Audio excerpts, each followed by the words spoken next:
Halo teman-teman, kembali lagi sama aku Viola Ardeneta, mahasiswa akuntansi dari Universitas Muria Kudus. Nah, di video kali ini aku bakalan sharing ke kalian mengenai standar akuntansi mata kuliah teori akuntansi. Di video kali ini aku akan membahas 6 hal. Nah, yang pertama ada prinsip akuntansi berterima umum, yang kedua ada standar akuntansi, yang ketiga ada tahapan penyusunan standar akuntansi, yang keempat ada pendekatan dalam penentuan standar akuntansi, yang kelima ada overload standar akuntansi, dan yang terakhir adalah tahapan pengembangan standar akuntansi internasional. Langsung aja ke pembahasan yang pertama. Nah, sebelum ke pembahasan yang pertama, di sini aku mau kasih pengantar dulu. Kita tuh kan deket banget sama yang namanya kegiatan bisnis, kegiatan ekonomi yang nantinya akan menghantarkan kita pada kegiatan akuntansi, yaitu pencatatan, pengikhtisaran, pengelompokan, sampai penginterpretasian sehingga dihasilkan laporan keuangan. Nah, pada usaha mikro, kecil, menengah, kemudian usaha yang berbentuk firma maupun perusahaan terbuka atau PT, laporan keuangan ini sangat penting bagi mereka. Bahkan tidak hanya bagi manajemen perusahaan, tapi juga untuk pihak eksternal, misalkan investor, misalkan otoritas pajak gitu kan. Jadi penting sekali dibuatnya laporan keuangan ini. Dulu sebelum adanya standar akuntansi gitu ya, itu banyak sekali orang-orang yang belum mengerti pentingnya informasi keuangan dan belum mengerti pentingnya laporan keuangan, sehingga mereka melakukan pencatatan mungkin hanya sebatas ingin mengetahui laba atau ruginya, atau hanya untuk mencatat persediaan begitu saja. Padahal sebenarnya banyak sekali informasi keuangan kan. Nah, oleh karena itu, dulu ketika kita ingin mendapatkan informasi keuangan itu tidak semudah sekarang ini, yang kita bisa searching langsung di BEI gitu ya, langsung cek laporan keuangan perusahaan mana. Dulu tuh enggak. Dulu itu dibuatnya informasi keuangan, laporan keuangan hanya untuk pengguna yang meminta, itu pun jika harga yang ditawarkan itu cocok. Jadi timbul sesuatu yang tidak bisa diperbandingkan. Misalkan ada pihak yang bisa mendapatkan laporan keuangan, ada pihak yang tidak bisa mendapatkan informasi keuangan gitu. Nah, namun seiring berjalannya waktu, banyak yang sudah menyadari pentingnya informasi keuangan atau laporan keuangan untuk kemajuan usaha mereka.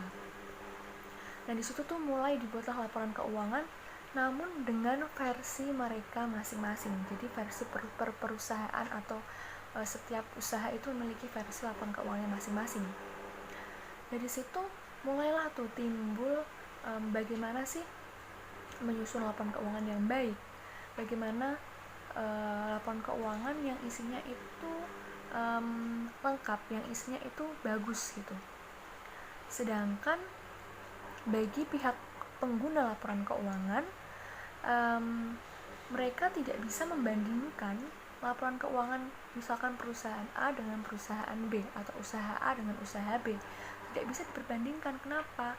Karena penyusunannya itu berbeda. Apa yang dicantumkan di dalamnya itu berbeda-beda. Mulai juga timbul permasalahan tentang pengukuran dari suatu elemen akuntansi, pengakuan gitu kan. Jadi banyak sekali timbul permasalahan di situ atau isu-isu di situ.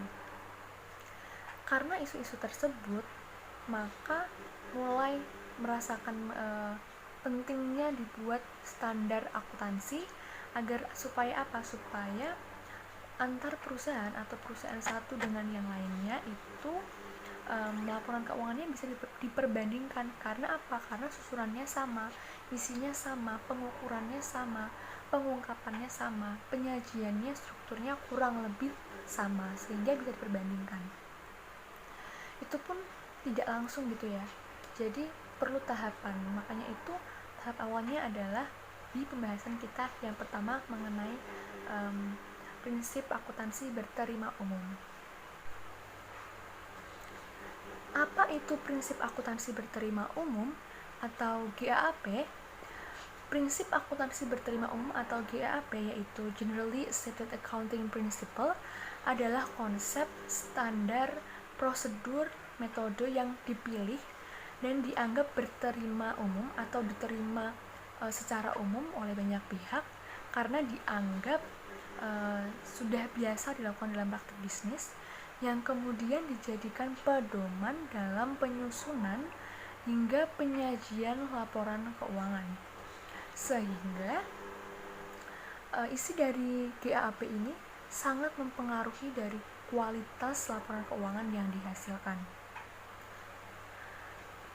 Sehingga GAAP ini dapat dijadikan suatu solusi untuk menjawab pertanyaan atau isu-isu yang terjadi seperti yang saya sebutkan sebelumnya ya. Namun tidak lantas isu-isu atau masalah tersebut dapat terjawab semuanya dengan adanya prinsip akuntansi berterima umum.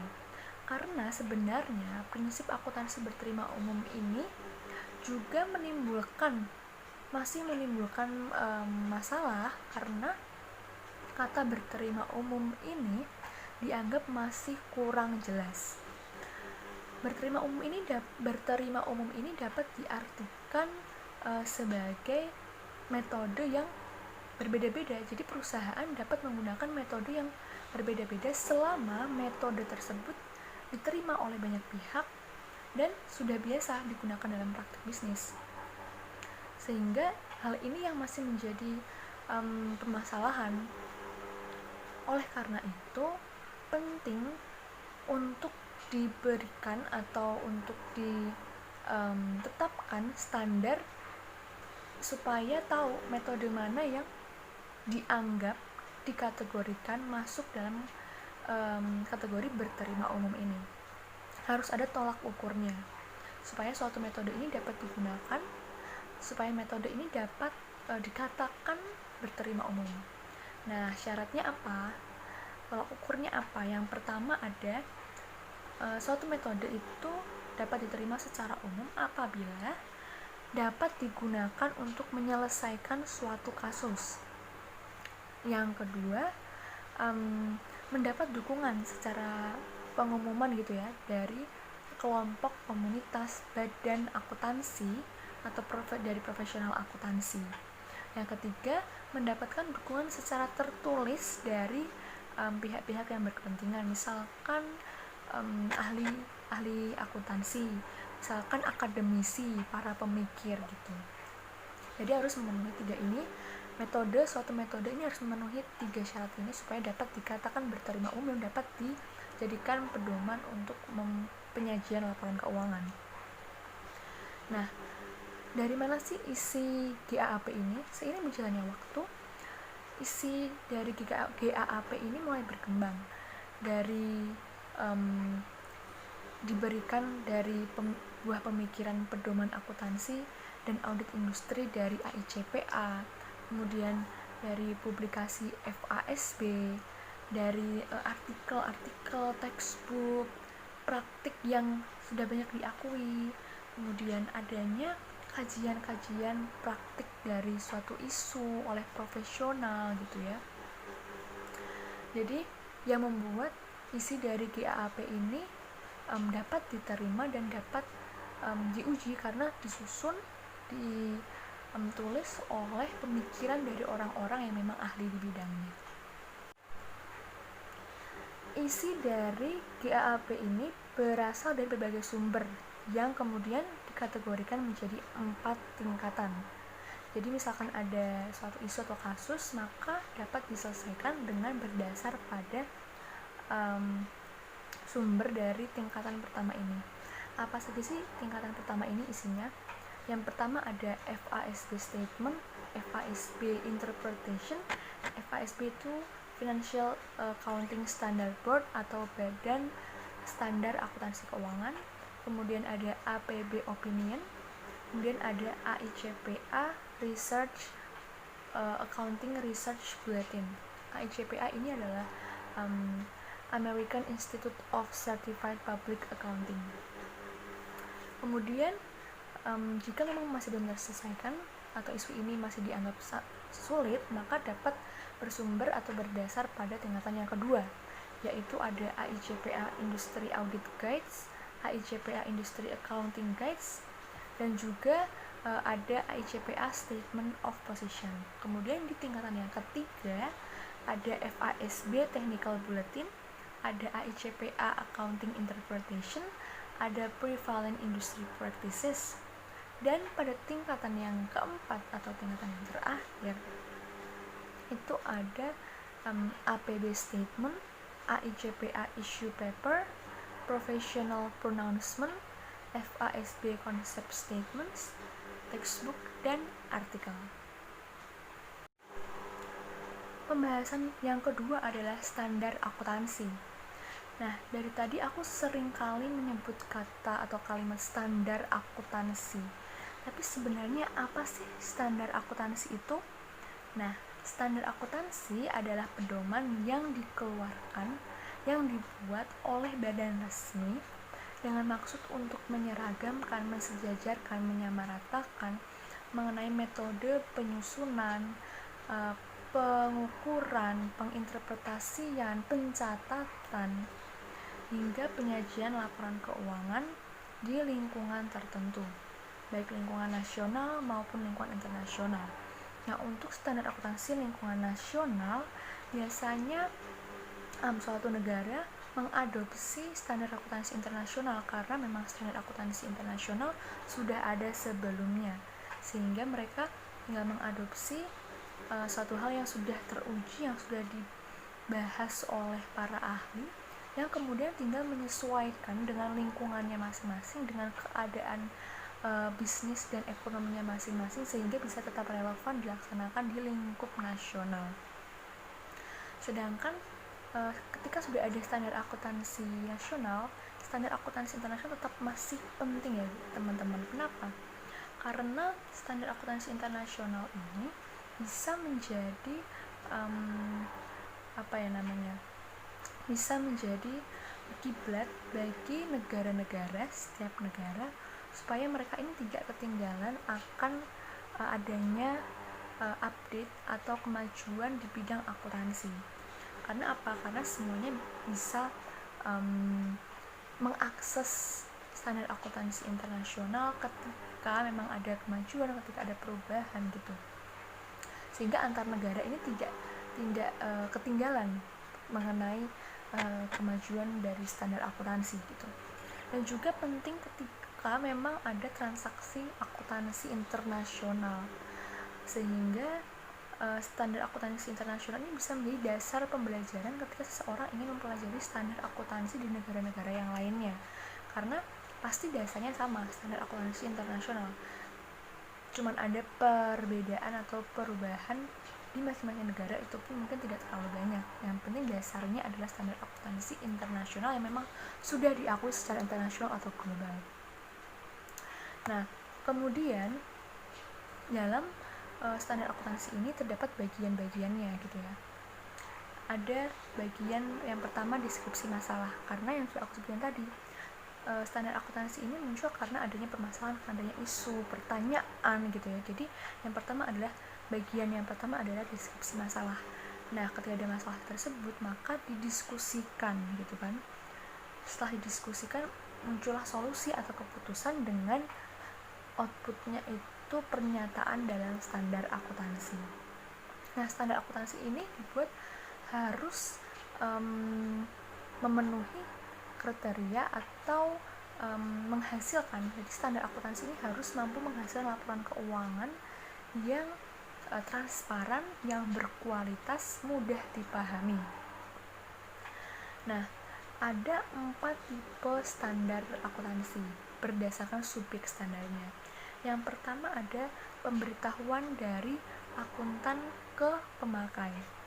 Jadi standar ini tipe yang pertamanya itu. Yang kedua ada membantu pencapaian keseragaman penyajian. Jadi adanya standar ini menjadi suatu solusi untuk menyeragamkan atau bisa membuat laporan keuangan yang dapat diperbandingkan antara laporan perusahaan A dengan perusahaan B atau perusahaan lainnya.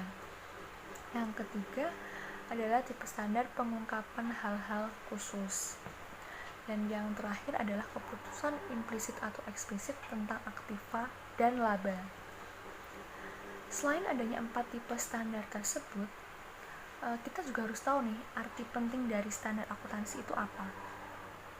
Arti penting dari standar akuntansi yang pertama adalah dapat memberikan informasi akuntansi bagi dari mulai pembuat, penyaji gitu ya, ataupun pihak-pihak di luar, misalkan investor, kemudian masyarakat umum, kemudian otoritas pajak. Kenapa? Karena supaya mengetahui transparansi dari kegiatan bisnis suatu perusahaan. Dan informasi keuangan ini akan berguna bagi manajemen, misalkan untuk pengambilan keputusan strategi untuk alokasi sumber daya, misalkan untuk pemerintah, otoritas pajak, seberapa besar sih laba yang dihasilkan sehingga bisa menjadi dasar dalam pemungutan pajak, atau untuk investor, perusahaan ini layak nggak sih untuk diberikan dana gitu, untuk jadikan sebagai tempat untuk berinvestasi gitu ya. Kemudian arti penting yang kedua adalah memberi pedoman dan aturan bagi akuntan publik. Jadi akuntan publik ini untuk misalkan mereka mau jadi sebagai konsultan pajak, atau misalkan auditor gitu ya. Jadi mereka ini punya dasar untuk menilai suatu laporan keuangan. Mereka punya dasar untuk menyusun laporan keuangan gitu ya. Dan arti penting yang ketiga ada memberi data dasar bagi pemerintah seperti yang udah aku sebutin tadi. Misalkan untuk otoritas pajak, untuk pemungutan pajak gitu. Kemudian atau untuk bisa juga dasar bagi pemerintah ini untuk menilai kegiatan ekonomi di negara itu tuh seperti apa sih gitu ya. Mana sih perusahaan-perusahaan yang besar, perusahaan-perusahaan yang ya masih kecil, apakah perbandingannya antara perusahaan yang sudah maju, antara perusahaan yang berkembang ini bagaimana, apakah bisa untuk sebagai penopang ekonomi di suatu negara gitu ya. Dan arti penting dari standar akuntansi yang terakhir adalah menghasilkan prinsip dan teori. Tadi aku sempat mengatakan mengenai informasi keuangan bagi para pengguna. Nah, pengguna laporan keuangan ini juga dibagi dua. Yang pertama ada pengguna internal, yang kedua ada eksternal.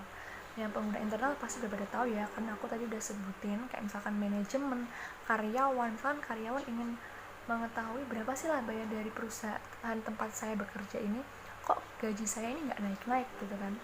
Jadi mereka bisa melihat dari laporan keuangannya. Kemudian yang selain ada manajemen, kemudian ada karyawan juga gitu ya. Dari pihak eksternal itu ada juga misalkan supplier. Supplier ini misalkan dia mensuplai barang, kemudian perusahaan meminta utang. Kira-kira supplier ini akan melihat kemampuan perusahaan dalam membayar utang itu seberapa sih, apakah layak untuk diberikan utang gitu ya. Kemudian untuk pihak pemerintah misalkan, kemudian masyarakat umum, kalau pemerintah sudah aku jelasin ya untuk pajak ya. Kemudian untuk investor itu masuk dalam pengguna eksternal. Kita lanjut ke pembahasan yang ketiga. Pembahasan yang berikutnya mengenai tahapan penyusunan standar akuntansi keuangan. Hal ini dianggap penting, kenapa? Karena untuk menentukan kualitas dari standar akuntansi yang dihasilkan. Langsung aja ke tahap yang pertama, yaitu ada identifikasi isu yang berasal atau bersumber dari pertemuan FASB dengan FASAC atau Financial Accounting Standard Advisory Committee. Kemudian ada yang namanya Emerging Issues Task Force yang bertugas memonitoring isu agar tidak melebar kemana-mana. Selain itu, isu-isu tersebut juga diperoleh dari surat dari berbagai pihak, kemudian yang pihak-pihak yang mungkin memberikan pertanyaan secara teknis gitu ya. Dan isu-isu tersebut dikumpulkan. Setelah itu langsung ke tahap yang kedua, yaitu adanya pihak-pihak yang bertugas menyiapkan paket keputusan agenda yang isinya itu adalah isu-isu yang sudah dipilih sesuai dengan prioritas, yang sudah mempertimbangkan kelayakannya, yang sudah mempertimbangkan seberapa pentingnya isu yang untuk kemudian didiskusikan. Lanjut ke tahap yang ketiga. Tahap yang ketiga adanya pembuatan memorandum diskusi yang berasal dari pernyataan resmi standar akuntansi, praktek yang berjalan, dan isu-isu terkait lainnya, serta literatur dan referensi yang relevan dengan isu yang diangkat secara konseptual gitu. Jadi nanti diskusinya ini sudah ada dasar-dasarnya di memorandum diskusi.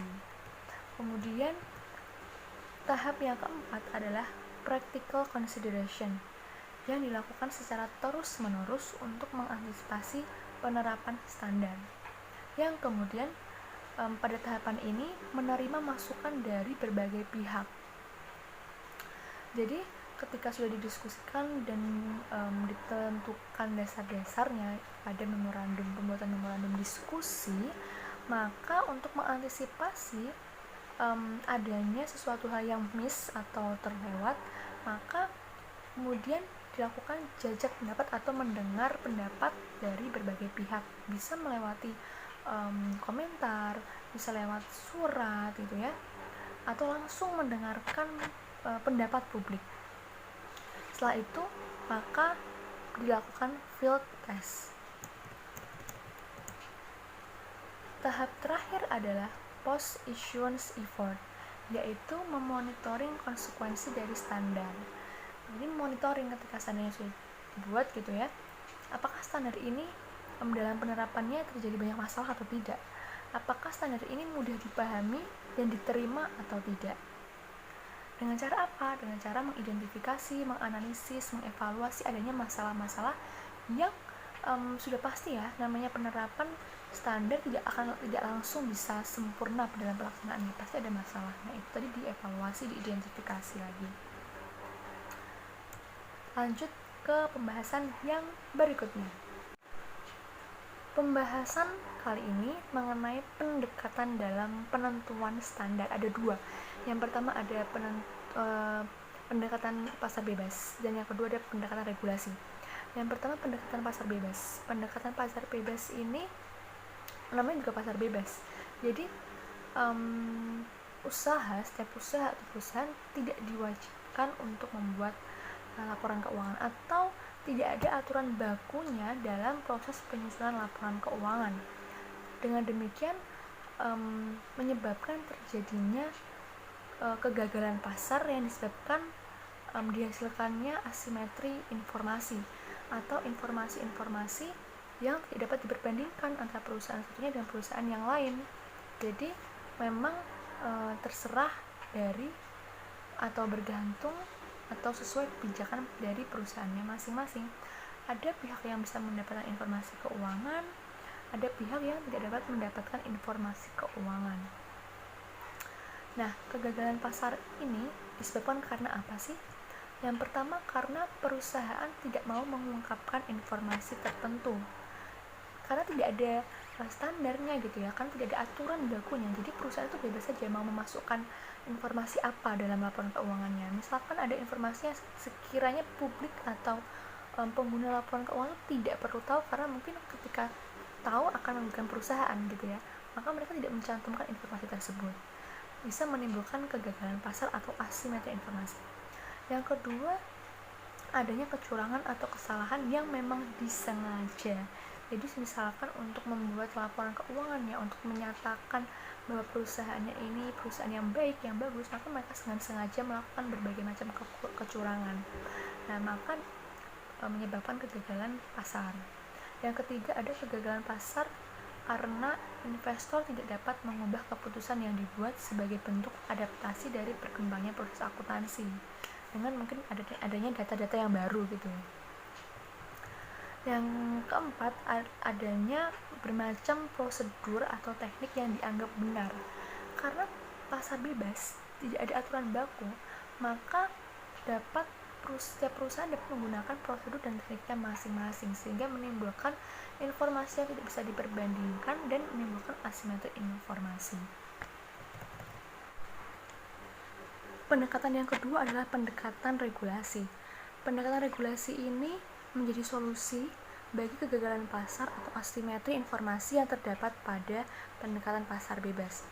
Yang namanya regulasi berarti ada aturan bakunya, ada aturan yang mengatur mengenai penyajian, pengukuran, penyusunan laporan keuangan, sehingga diharapkan menghasilkan laporan keuangan yang transparan, mudah dimengerti, mudah dipertanggungjawabkan, dan dapat diperbandingkan antar laporan keuangan yang satu perusahaan dengan perusahaannya yang lain.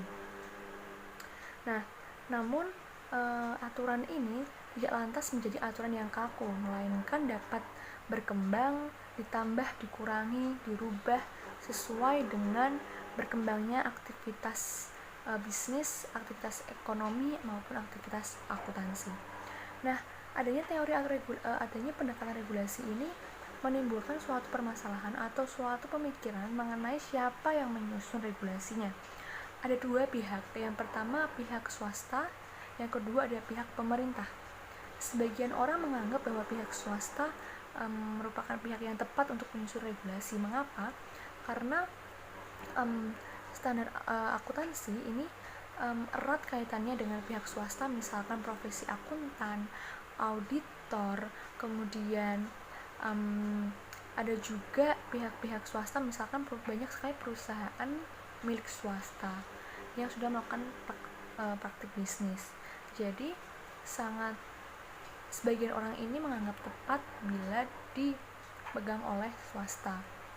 Alasan lainnya misalkan jika dipegang oleh pemerintah dengan birokrasinya, dengan kepentingan politiknya yang kental gitu ya, ditakutkan atau dikhawatirkan bahwa standar akuntansi ini menitikberatkan pada kepentingan politik dan juga bisa membuat standar akuntansi yang rumit karena birokrasi pemerintah itu rumit.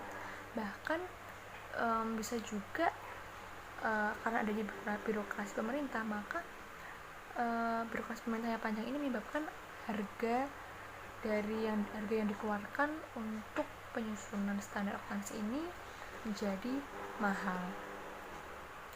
Kemudian ada juga yang beranggapan bahwa pihak pemerintah ini dinilai pihak yang tepat untuk menyusun regulasi ini. Mengapa? Karena pihak pemerintah ini merupakan pihak yang netral. Dikhawatirkan jika disusun oleh pihak swasta, maka akan hanya mengutamakan kepentingan tertentu saja, pihak swasta tertentu saja. Jadi pihak pemerintah ini dianggap netral. Kemudian yang kedua adalah pihak swasta ini mempunyai power atau kekuatan untuk mengikat berbagai pihak agar patuh terhadap regulasi yang sudah dibuat. Kemudian yang ketiga adalah pihak pemerintah ini tidak akan berfokus hanya pada kepentingan bisnis atau kepentingan pihak swasta, tapi dia juga memikirkan kepentingan publik. Jadi dianggap tepat untuk menyusun regulasi ini. Dan alasan yang terakhir adalah yang namanya regulasi, aturan itu pasti ada sanksi bagi yang melanggar. Jadi pemerintah ini dianggap pihak yang tepat karena pemerintah memiliki elemen hukum ya. Jadi dianggap tepat untuk menyusun standar regulasi. Pembahasan yang berikutnya adalah mengenai overload standar akuntansi. Nah, karena standar akuntansi ini berkembang mengikuti berkembangnya aktivitas bisnis, aktivitas ekonomi, maka ada masanya di mana standar akuntansi ini juga menjadi lebih kompleks karena sudah mengalami berbagai macam perubahan, penambahan, dan lain sebagainya. Dan akhirnya mulai melenceng dari tujuannya. Standar akuntansi yang awalnya ingin memperjelas, ingin mempermudah, namun karena lebih kompleks, jadinya dia jatuhnya lebih ke menjadi beban, menyulitkan bagi penyaji laporan keuangan maupun pihak pengguna laporan keuangan dalam membacanya menjadi sulit untuk dipahami. Nah, apa sih yang membuat membuat standar akuntansi ini menjadi overload gitu ya? Yang pertama adanya isu-isu kasus berbagai macam pertanyaan, permasalahan yang terus-menerus timbul, yang kemudian diperlukan adanya penyesuaian standar akuntansi, entah itu penambahan, entah itu pengurangan, yang nantinya kemudian penyusunannya menjadi tidak berdasarkan pada prinsip akuntansi lagi. Yang faktor berikutnya adalah untuk memuaskan pengguna laporan keuangan atau memuaskan pihak-pihak yang merasa tidak puas, merasa bahwa standar akuntansi yang sebelumnya itu kurang jelas, kurang detail, kurang rinci. Jadi harus perlu diinterpretasikan lagi. Faktor-faktor ini berbagai macam isu yang timbul dan juga banyaknya perubahan ini membuat overload standar akuntansi. Nah, standar akuntansi ini dikatakan overload jika memenuhi kriteria yang pertama, terlalu banyak standar, terlalu banyak pernyataan-pernyataan yang merumitkan gitu kan. Kemudian standarnya terlalu rinci, terlalu detail sehingga mempersulit pembuatan dan menjadi beban dalam pembuatan laporan keuangannya. Kemudian yang berikutnya adalah pengungkapan dan pengukuran yang berlebihan dan rumit. Lalu gagal membedakan kebutuhan penyusun, pemakai, dan akuntan publik. Lalu solusi apa sih gitu ya yang diberikan supaya tidak overload standar akuntansi? Yang pertama adalah dengan tidak mengadakan perubahan yang berlebihan. Jadi benar-benar diseleksi dan perubahan yang diberikan itu harus lebih baik, harus dipentingkan asas atau prinsip akuntansi, sesuai prinsip akuntansi, dan juga harus efektif dan efisien. Kemudian yang kedua adalah melakukan perubahan terhadap konsep GAAP ke dalam dua jenis. Jadi dibedakan antara perusahaan kecil dan perusahaan besar, sehingga overload standar akuntansi ini tidak memberatkan bagi perusahaan kecil karena treatmentnya menjadi berbeda antara perusahaan kecil dan perusahaan yang besar gitu ya. Jadi perusahaan kecil ini tidak merasa kesulitan lagi. Kemudian melakukan perubahan untuk pelaporan informasi keuangan supaya lebih simpel lagi, simpel tapi jelas gitu ya, tidak rumit lagi gitu ya. Jadi yang awalnya bertele-tele panjang itu diringkas lagi menjadi lebih simpel. Lalu pengaruh overload akuntansi ini apa sih terhadap mungkin pekerjaan akuntan dan juga bahkan dalam manajemen itu sendiri? Adanya overload standar akuntansi ini menyulitkan pekerjaan akuntan dalam membuat laporan keuangan, menyulitkan auditor dalam menilai laporan keuangan ini berkualitas atau tidak, menyulitkan manajemen dalam membuat keputusan, bahkan bisa membuat manajemen memutuskan atau mengambil keputusan yang salah karena terlalu rumitnya standar akuntansi gitu ya. Langsung kita next ke pembahasan yang terakhir. Tahapan yang terakhir adalah pengembangan standar akuntansi keuangan. Tadi aku udah bilang bahwa standar akuntansi ini mengalami perkembangan seiring berjalannya atau berkembangnya aktivitas akuntansi atau aktivitas ekonomi. Nah, tahapan dari pengembangan standar akuntansi yang pertama adalah agenda decision. Dalam tahap ini banyak sekali isu-isu yang berasal dari permasalahan yang terjadi dalam praktik bisnis, kemudian mendengar pendapat dari ahli-ahli akuntansi profesional, kemudian juga mendengar masukan mereka, pendapatnya mereka bagaimana. Setelah itu oleh staf difilter, kemudian dijadikan urutan prioritas, kemudian dianalisis bagaimana masalah itu terjadi, kemudian dikaji isunya seperti apa, lalu setelah itu direview oleh advisory body dan juga dewan pengawas. Jika sudah sepakat, maka akan dijadikan paper dan diterbitkan oleh IASB untuk dijadikan bahan diskusi berikutnya. Lanjut ke tahap yang berikutnya atau tahap kedua adalah menyiapkan paper yang berkaitan dengan masalah dan solusinya.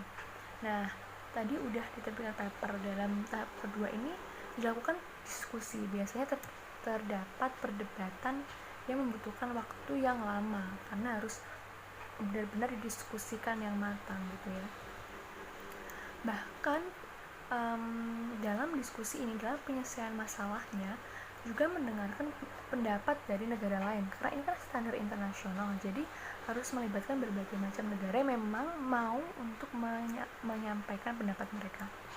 Kemudian tahapan yang ketiga adalah ketika waktu mendengar pendapat, ketika waktu diskusi itu untuk penyelesaian masalah dari isu tersebut sudah berakhir, maka kemudian berbagai macam opini untuk pencarian solusi tersebut dianalisis kembali, diuji lagi apakah kemudian akan diadakan perubahan dalam papernya, diskusi papernya tadi.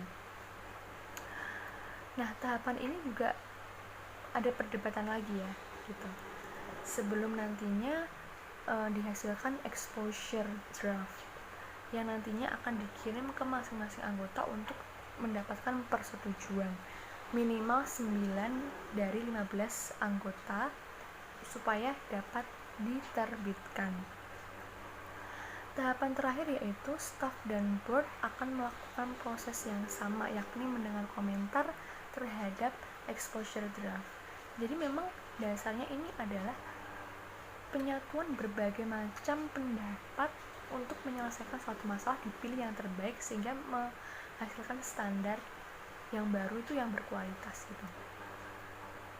Setelah benar-benar sudah dalam penelitian yang matang, barulah diterbitkan standar yang baru atau diterbitkan perubahan, penambahan, dan mungkin ada pengurangan dari standar akuntansi yang sempat dipermasalahkan sebelumnya. Nah, jadi itu tadi sharing aku mengenai bab standar akuntansi dalam mata kuliah teori akuntansi. Semoga dapat bermanfaat bagi teman-teman semua. Sampai ketemu di video aku yang lainnya. Bye-bye.